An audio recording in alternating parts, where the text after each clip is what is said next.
Hi everyone, কেমন আছো তোমরা সবাই? আমি তো বেশ ভালোই আছি, কিন্তু আমি অনেক দিন ধরে কোনো ভিডিও পোস্ট করছি না। তার জন্য ভাবলাম কিছুদিন আগে বারবিকিউ নেশনে গেছিলাম, তো ওই ভিডিওটাই আমি না হয় পোস্ট করি।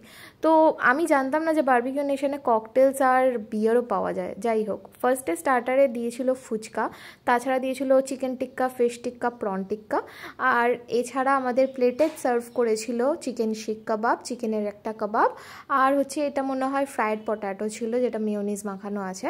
আচ্ছা, এগুলো খেতে কিন্তু বেশ ভালোই ছিল, আমার তো বেশ ভালো লেগেছে। কিন্তু বারবিকিউ নেশনে গিয়ে যদি পয়সা উসুল করতে হয়, তাহলে তোমাকে আমার মতন টপ করে প্রনস খেয়ে নিতে হবে, ঠিক আছে? প্রনস খেলেই তোমার পয়সা উসুল হয়ে যাবে। আচ্ছা, তাছাড়াও ছিল অনেক ধরনের স্যালাড, যেগুলো কিন্তু বেশ ফ্রেশ ছিল। এছাড়া মেন কোর্সে তো অনেক কিছু ছিল, ফ্রাইড রাইস, মিট বলস, তারপরে হচ্ছে এটা একটা চিকেনের আইটেম ছিল, তারপরে ছিল পনির বাটার মশালা, ছোলে। আর আমি জানতাম না এখানে আলু পোস্তও পাওয়া যায়। হ্যাঁ, আমি আলু পোস্ত দেখে একটু অবাকই হয়ে গেছি। আলু পোস্তর সাথে ছানার ডালনাও ছিল, চিকেন বিরিয়ানিও ছিল, কিন্তু মাটনটা কিন্তু আমি কোথাও খুঁজে পাচ্ছিলাম না। তো সেখানে গিয়ে আমি দেখতে পেলাম যে আছে ডিম ভাপা প্লাস সর্ষে মাছ। এছাড়া এই জায়গাটাতে একটা কিছু ছিল যেটা তুমি বুঝতেই পারিনি, একটা স্যুপ কাইন্ড অফ জিনিস ছিল, ঠিক আছে? তো ডেজার্টের যে কাউন্টারটা ছিল, ডেজার্টের কাউন্টারের ঠিক পিছনে ওইখানে কিন্তু মাটনটাকে রাখা ছিল। তো ওখানে তুমি যদি বলো তাহলে ওরা মাটন প্রিপেয়ার করে দেবে।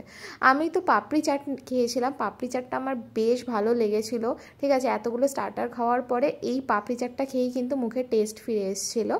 আর খেতে গিয়ে আমি যথারীতি জামাতে ফেলে দিয়েছি। পাপড়ি চাট ছাড়াও আরও একটা জিনিস যেটা আমার খুব ভালো লেগেছে, সেটা হচ্ছে দহি পুরি। এটা বেশ ভালো ছিল, এটা আমরা 2 প্লেট নিয়েছিলাম, আর আমার বেশ ভালো লেগেছে। সবকটা স্টার্টারই একরকম খেতে লাগছিলো, তাই জন্য ওরা আলাদা করে হরিয়ালি কাবাব আর মালাই কাবাব বানিয়ে দিয়েছিল, যেটা আমার খুব ভালো লেগেছে। ওরা যে এরকমভাবে বানিয়ে দেবে এটার আইডিয়া কিন্তু আমার সত্যিই ছিল না। তো যাই হোক, তারপরে আমি মেইন কোর্সে কিছুই নিইনি, তেমন নিয়েছিলাম হচ্ছে গিয়ে কি তোমার একটুখানি মাটন, একটু পোলাও আর একটুখানি রাইস।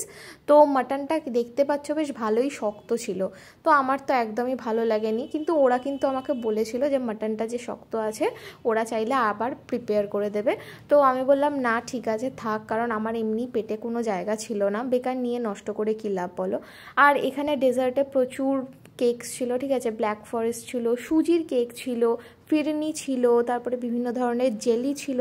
তো এগুলো আমি কোনোটাই ট্রাই করিনি, কারণ আমার নজর ছিল গোলাপ জামুনের দিকে, আর এই ছোট ছোট গোলাপ জামুন আমার খাওয়ার খুব ইচ্ছা ছিল, আর যেগুলো খেতে না সত্যিই খুব ভালো ছিল। তো গোলাপ জামুন নিচ্ছি, পাশে দেখলাম হালুয়া রাখা আছে।